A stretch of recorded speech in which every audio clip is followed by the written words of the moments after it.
Welcome back to African Professor on Filter platform. So today's topic will be the topic for discussion of this video will be based on the fact that Nigerians are running into Ghana like rabbits. Is it the reason? Is it the reason the fake Igbo chief doesn't want to move out from Ghana? So once again, the title of this video is that Nigerian youth, Nigerian people, young and old, are running into Ghana like rabbits. They're running so fast like rabbits. And so my question is that the reason the fake Igbo chief or king doesn't want to move out from Ghana? For all the pressure many of us are putting on him, he's still staying put in Ghana. He doesn't want to go. Why? Because he's going, if he decides to go back to Ghana, Nigeria, where is he going? Nigeria economy sucks. It's in shambles. It's in a bad shape.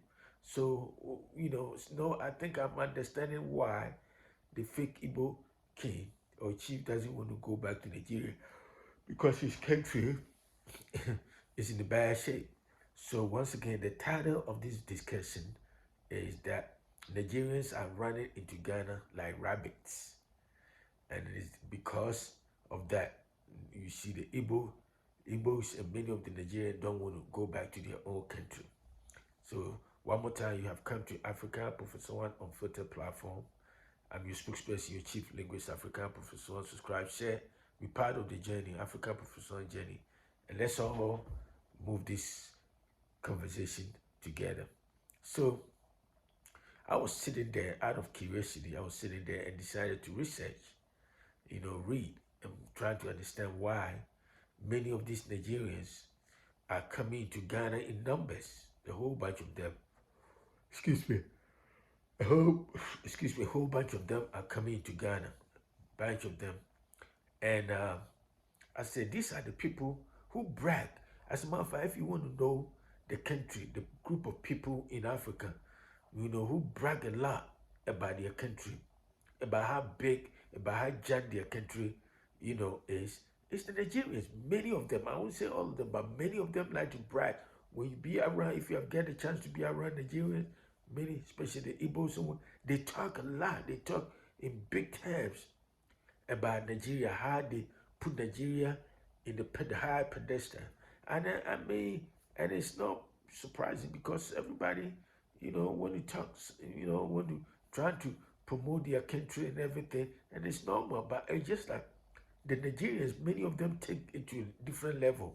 They talk about how they like to talk about how giant, how big, how huge Nigeria is compared to, say, Ghana. That's small Ghana. That's small Ghana. And that's what sometimes it pisses me off about the fact that they call Ghana small Ghana. And then you find a whole bunch of them running into Ghana like rabbits. They run into Ghana.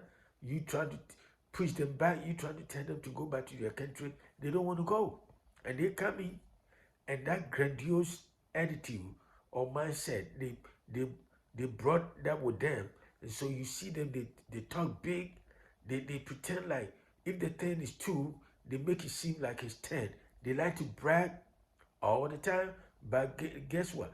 Every country they go, many times, they just let them go because they like to brag, and they like to lie about certain things. I'm not saying all of them. So because of them, it's a turn-off for many countries. And because they think when they are around you or when they're dealing with you, they think they're so smart. So being smart in terms of, pursue or using nefarious activities, like crooked ways, doesn't make you smart. But somehow that's how some of our brothers and sisters especially from Nigeria, that's what they do. And so I ask myself all the time, these are the people who think they have a huge country. And I admit that Nigeria, has the largest black population in the world. That is true. But again, like I said in one of my videos, the size, the number of people you have in your country doesn't make your country powerful. Doesn't make your country economically viable. It depends on how prudent your leaders, the leaders, how prudent the country is managed. And if you look at Nigeria, Nigeria is one of the countries that have that has large oil petroleum products or petroleum reserves. But guess what? Many of the leaders, because of corruption, they have squandered all the money, they have abused the system, the money, and so you find a whole millions of people marginalized, economically deprived or marginalized in their own country. So they want to move out from Nigeria. So one of their destination is Ghana. They come to Ghana all the time. And mind you, I'm not saying that there's no corruption in Ghana. As a matter of fact, in like many sub-Saharan African countries, Ghana has its fair share of corrupt leaders. We have a whole bunch of them. We could have done better. But relatively, if you compare Ghana to Nigeria today, Ghana, especially, let's use a currency because many times countries use their currencies to measure as a metrics for for determine how healthy or how buoyant the economy is. But if you compare the city, Ghanaian city, to a dollar, to a naira, you need 122 or over 120 naira to get only one city. In other words, a Ghanaian, somebody in Ghana who want to buy something from Nigeria and want to convert the city into a naira, that person need only $1, one city, to get about 120 naira. So that tells you Ghana economy, it's perform. If we were to use a currency as a metrics, Ghana economy is far better than Nigeria economy. And so I'm not surprised, when I was reading this material, I was researching and trying to understand why many of these Nigerians are coming to Ghana, even though they look down on Ghana, they describe Ghana, they characterize Ghana as that small country, that small this, Ghana, that, always in disdainful terms. They describe Ghana like that. But, and then on the other hand, you see a whole bunch of them running like rabbits into Ghana to seek greener pastures. And I ask myself, why? If your country is that giant, you brag about how big your country is, how this your country is, you get oil reserve and everything. And then, at the same time, your people are coming to Ghana to seek better economic opportunities, better living. Why? What is that? That's a contradiction in terms. That's what I'm trying to understand. So you can go by the way many of these Nigerian brags. They brag a lot. If you were to grade countries in Africa, who people brag a lot about their country, about themselves, it's the Nigerians. They do that all the time. But guess what? The realities on the ground in Nigeria doesn't reflect their grandiose attitude, the way they talk about their country, the way they put Nigeria on the higher pedestal. If you go to Nigeria and you look at the realities, economic realities on the ground, political realities, cultural, educational, elite man to be desired. So why are they bragging like that? But that's Nigeria for you. So, like I said, I was researching and trying to understand why many of these Nigerians are coming to Ghana in numbers. One of the major reasons I read was that you can do your own research. A lot of people, a lot of these Nigerian youth want to come to Ghana to take advantage of the better educational opportunities in Ghana, functional educational system in Ghana. Comparative, if you compare Ghana education system to Nigeria today, Ghana far surpasses Nigeria. And so that is why if you look at our university system, the infrastructure, the facilities and everything, you realize that Ghana, is ahead of Nigeria. That's for sure. But guess what? The average Nigerian will not understand that. They will talk, in terms of the fact that Nigeria is the big country, the big brother country. I don't know who gave them that title or where they get it from. I know that the giant aspect, the reason they call themselves giant because of their size and the population, it exists only on paper. Because like I said, they may be giant in terms of the size, their geography, and the population, but the realities, the economic realities on the ground does not square with their utterances, their empty utterances, that the fact that they are the giants and wherever. So like I said, One of the major reasons a lot of people, a lot of these Nigerians are running like rabbits into Ghana, is because of better educational opportunities, functional educational system, as opposed to Nigeria, where many of the university professors, wherever, are given to strikes almost every day. They like to strike, go on strike. And if you look at the system, the school facilities and everything, you can be sitting in the school lecture hall and it will be raining and people are holding umbrella. I saw this video that they were sitting in, I think, Imo State or somewhere at the college or university, and they were at the lectures hall and it was raining so bad, and because the building, the roof is so leaking that everybody, almost everybody, the student on the hall lectures were holding umbrella in the hall. Amazing. Somewhere in Imo State, I was watching the video. So like I said, it's better educational opportunities. That was one of the magnet. That is what is driving a whole bunch of Nigerians into Ghana. Excuse me. Second one, another second one I read was the fact that, Ghana, in terms of economy, they have a stable economic conditions now. And so Nigeria economy is not stable because that could, their currency even give, them away that the economy is not in stable conditions. So people want to come and take advantage of the stability, the economic stability of Ghana. So that is why many of these Nigerians are coming in numbers into Ghana. And another factor is several of them, but I identified three major factors. I told you about better educational opportunities, the economic stability, and then three, the one, Ghana has more favorable, conducive business environment. They have a conducive business environment. So many of these businessmen and people want to come and take advantage, explore the favorable business conditions or environment in the country. So you see, the richest man in Africa, Dangote, has business in Ghana. A whole bunch of them come to Ghana to explore, to invest in Ghana. So, and then because of that, if you're able to get a job in Ghana, you will have a comfortable living.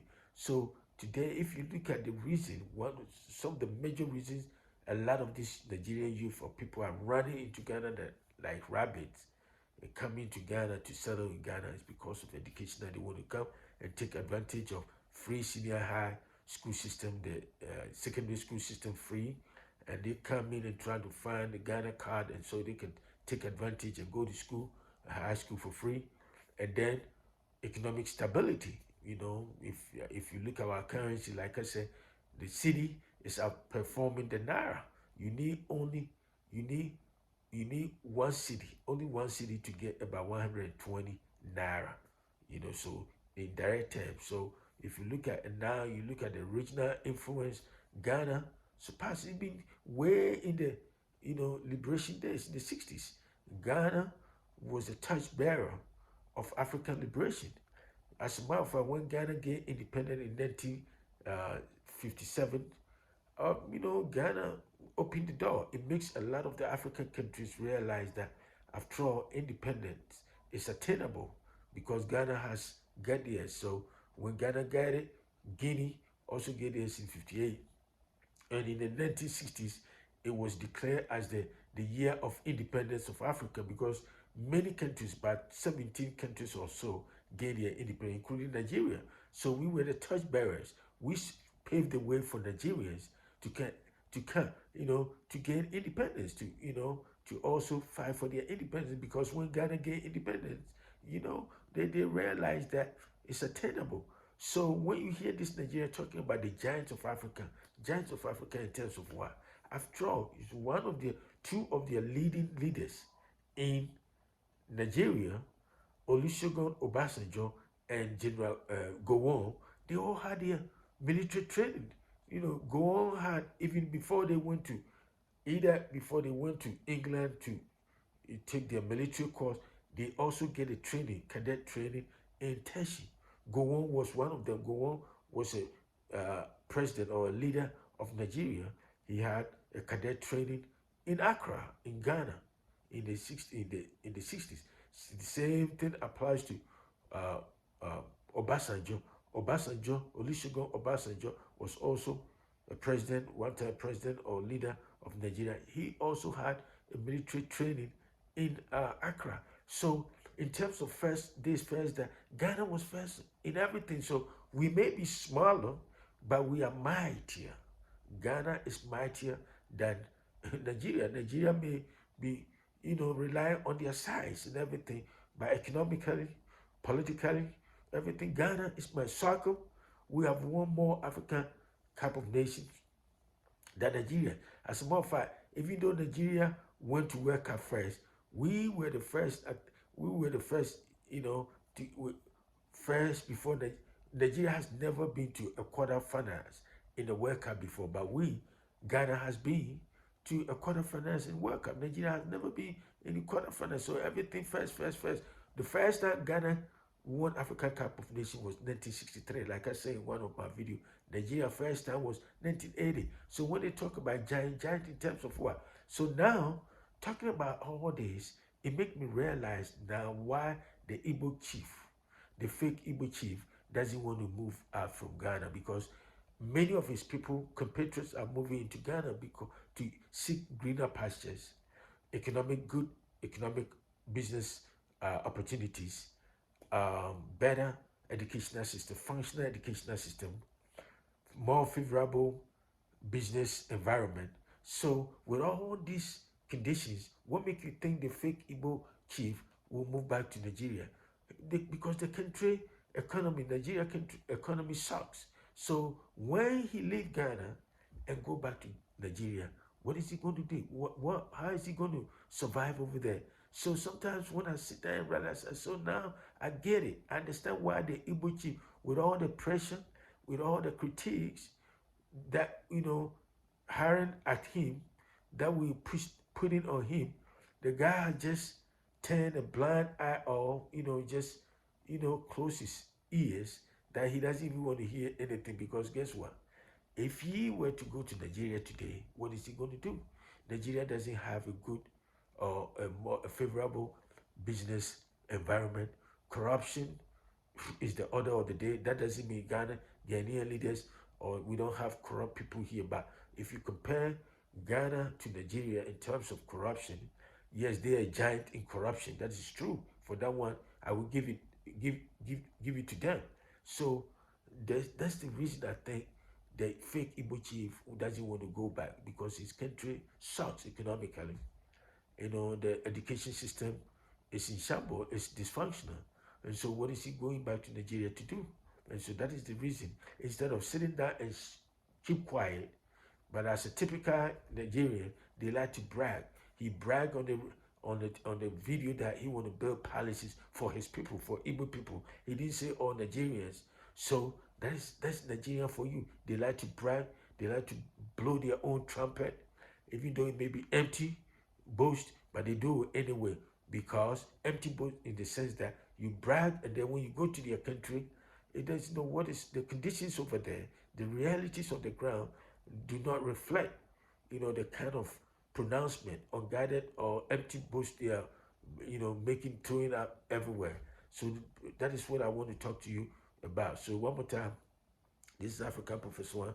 Subscribe, share with friends and family. I'll talk to you another time. Have a great day. Bye.